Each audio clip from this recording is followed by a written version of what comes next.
Two phone calls changed my life. The first came 9 years ago, when my mother calmly told me I was no longer part of the family. The second came on a quiet Tuesday morning, when she spoke as if those 9 years had never happened. Between those calls, I learned something no classroom had ever taught me. People don't always leave because they stop loving you. Sometimes they leave because loving you costs them the approval of people they fear more than losing you. Welcome back to Family Reckoning, where family secrets always leave a mark. My name is Naomi Carter, and for most of my life I believed patience solved almost everything. I taught 4th grade at a public elementary school in Ohio, and teaching children has a strange way of changing the way you see adults. Children usually tell you exactly who they are. Adults spend years hiding behind polite smiles. Teaching also taught me that every child learns differently. Some bloom early, some need extra time. Families I've learned are much the same. 9 years ago I met my husband, Malik. He wasn't wealthy then. He worked as a software engineer for a tiny startup that barely paid enough to cover rent. I was grading spelling tests at my kitchen table when he would bring me tea and quietly ask if I needed help carrying stacks of papers. He never tried to impress anyone, he simply showed up. My parents noticed something entirely different. They noticed his skin. My mother never used ugly words. She preferred polished sentences wrapped in respectable language. She would say things like, "People from different backgrounds have different lifestyles," or, "Think about what future children will have to face."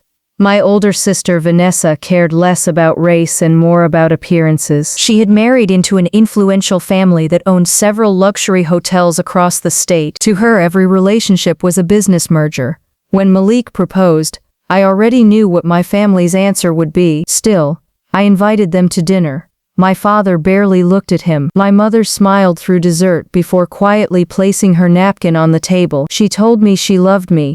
Then she explained that marrying Malik would embarrass our family. She said relatives wouldn't understand. She said neighbors would gossip. She said people like them had spent generations building a reputation. I remember staring at the untouched slice of apple pie while realizing my future had somehow become less important than someone else's opinion. The wedding happened anyway.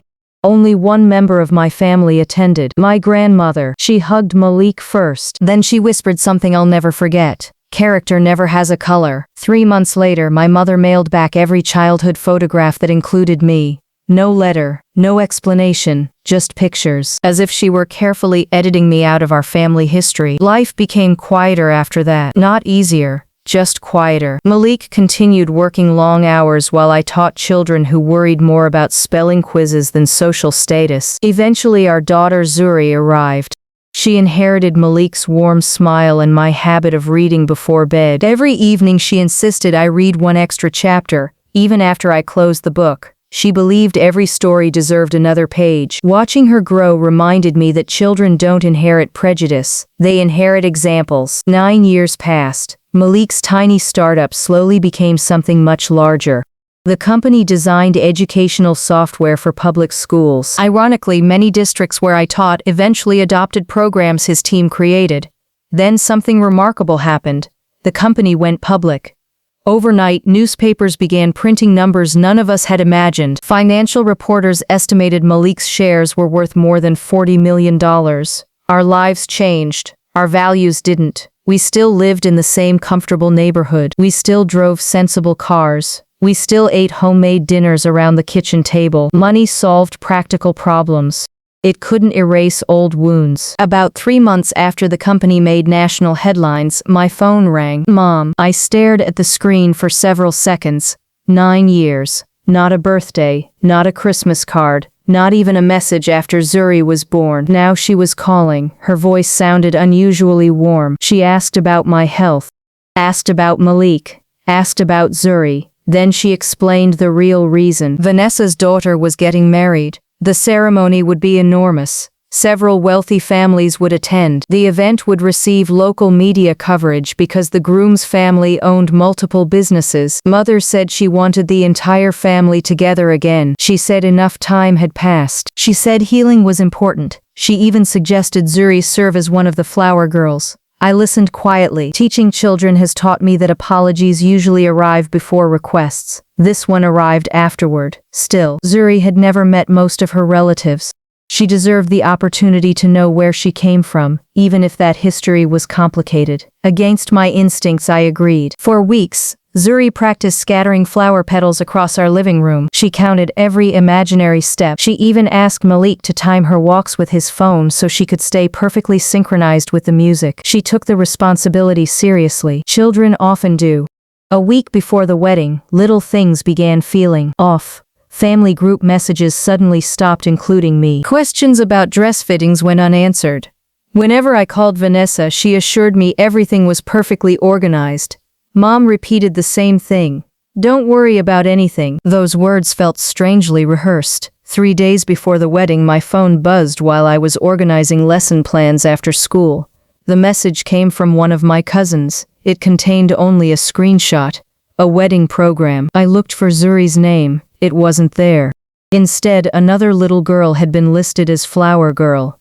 I stared at the page long enough for the words to blur. I called my mother immediately. No answer. Vanessa answered instead. She sounded irritated rather than embarrassed. She casually explained that plans had changed. One of the groom's business partners wanted his granddaughter included. Apparently her family had made an extremely generous financial contribution toward the wedding. It'll be better for everyone, Vanessa said. They're important people. I drove home slowly. I wasn't angry. Teachers learned that emotions settle faster when given room to breathe. What frightened me wasn't what had happened, it was how ordinary they believed it was. At home, Zuri was sitting on the floor, surrounded by tiny white silk flowers she'd been practicing with all week. She looked up with hopeful eyes. She didn't ask whether she'd still be Flower Girl. Children often know the answer before adults speak. Instead, she quietly asked whether she should keep practicing. That question hurt far more than shouting ever could. I knelt beside her and gently folded the ribbon she'd been holding. I told her plans had changed. She nodded once, then carefully placed every flower back inside its box. No tears, no tantrum. She simply asked if she'd done something wrong. I hugged her tightly. No, I whispered. Sometimes grown-ups make small people carry the weight of their own fears. The next morning I learned the truth. A family friend quietly confirmed that the groom's relatives believed having Malik and me featured prominently in family photographs might create uncomfortable conversations among some of their older investors. Replacing Zuri had been part of making the wedding look more acceptable. Money had purchased her place. Status had justified it. That evening I met my mother privately. She insisted nobody intended to hurt Zuri. She said important families had expectations. She admitted people still judged appearances. Then she looked directly at me and quietly asked me to understand. I finally understood. Not the wedding, her. She had spent her entire life chasing approval from people who would never truly accept her either. She wasn't protecting the family. She was protecting the illusion that status could replace integrity. The wedding day arrived. We attended, not to celebrate appearances, to keep our dignity. During the reception, the bride thanked everyone who had helped create such a perfect day. When guests applauded the generosity of certain wealthy sponsors, I calmly stood. Without raising my voice, I thanked the organizers for reminding everyone that some children are considered replaceable when enough money changes hands. I explained that my daughter had spent weeks preparing to serve her family before quietly discovering she had been exchanged like a decoration. No accusations, only facts. The ballroom became silent. People weren't shocked by my words. They were shocked because they recognized the truth. The sponsors looked uncomfortable. Several guests quietly left their tables. The bride began crying not because of embarrassment, but because she admitted she hadn't known why the Flower Girl had been changed. For the first time all evening, appearances stopped controlling the room. Truth did. Malik gently took my hand. We walked out together. No dramatic exit. No applause, just peace. Weeks later, several relatives contacted me privately. Some apologized sincerely, others defended themselves. My mother never apologized. Instead, months later, she called asking whether Malik might invest in one of Vanessa's husband's struggling businesses. That was the second phone call. I thanked her for thinking of us. Then I politely declined, not because I wanted revenge. Because trust, like fine woodworking, takes years to build and only moments to split apart. You cannot rebuild it simply because the market changes. Today Zuri is older. One evening she asked whether Grandma disliked her. I smiled gently. No, sweetheart. Grandma made choices that had nothing to do with you. You were never the problem. She nodded, smiled, and returned to reading her favorite book. Children deserve that certainty.